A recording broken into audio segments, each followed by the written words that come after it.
Welcome back to our first video, this time on vision. And you may wonder why it is that I am dressed like a fly fisherman and have a fly vise in front of me. Well, you're going to find out here soon enough if you stick along. So, as a pastor and as a consultant who works with churches all over the time, we've got a lot of things that we got to wade through. And today we're going to talk about distraction and the art of distraction. Because if somebody was going to wonder, what does Satan look like? He may have it set up just like this, except he's not trying to catch fish. He's trying to catch you and me. And the way he does it is by getting us distracted. And so as a person who loves to fish and loves fly fishing and loves to build flies, I know what to use, when to use, and I know how to fool those silly little trout and steelhead and salmon that live in the river behind my house.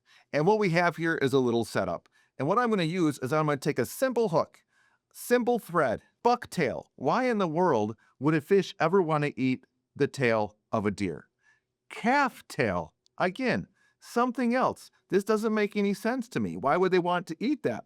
But the reality is that it looks enough like a minnow that they're going to go ahead and lose their life by eating this thing.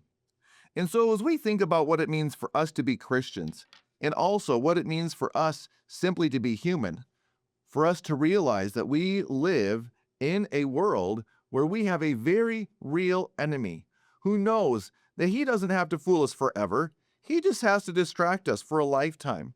And that's what Satan does in our lives, is it not? He distracts us. He finds those things that we find attractive and he uses them against us.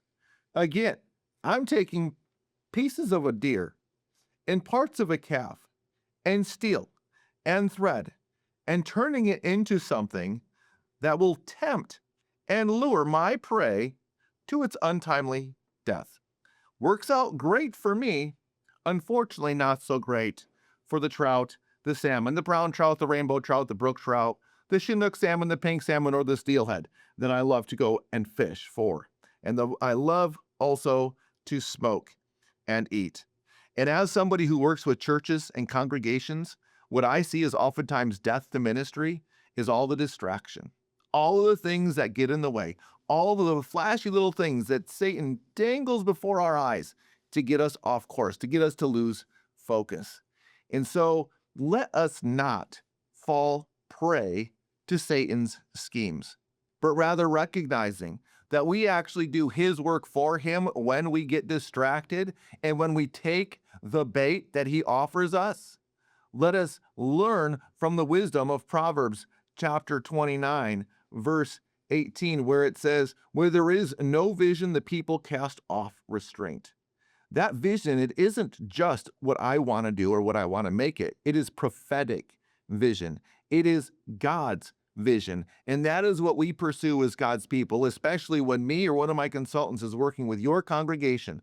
We want to find that vision that God has for us so that we would walk in his way, that we would not be led astray, that we would not, that our church would not, that our organization would not be led completely off course. And so as we think about the significance of what it means for us as God's people to remain on target, let us be mindful of the one who wants to get us off course, the one that wants to get us distracted, the one who knows that if he can just keep us distracted for a little while, he can have us forever. And so we are not going to take the bait. We are not going to be the ones who prove to be the fool. Rather, we will be the ones who, following the Lord in faith, are the antidote to Satan's schemes.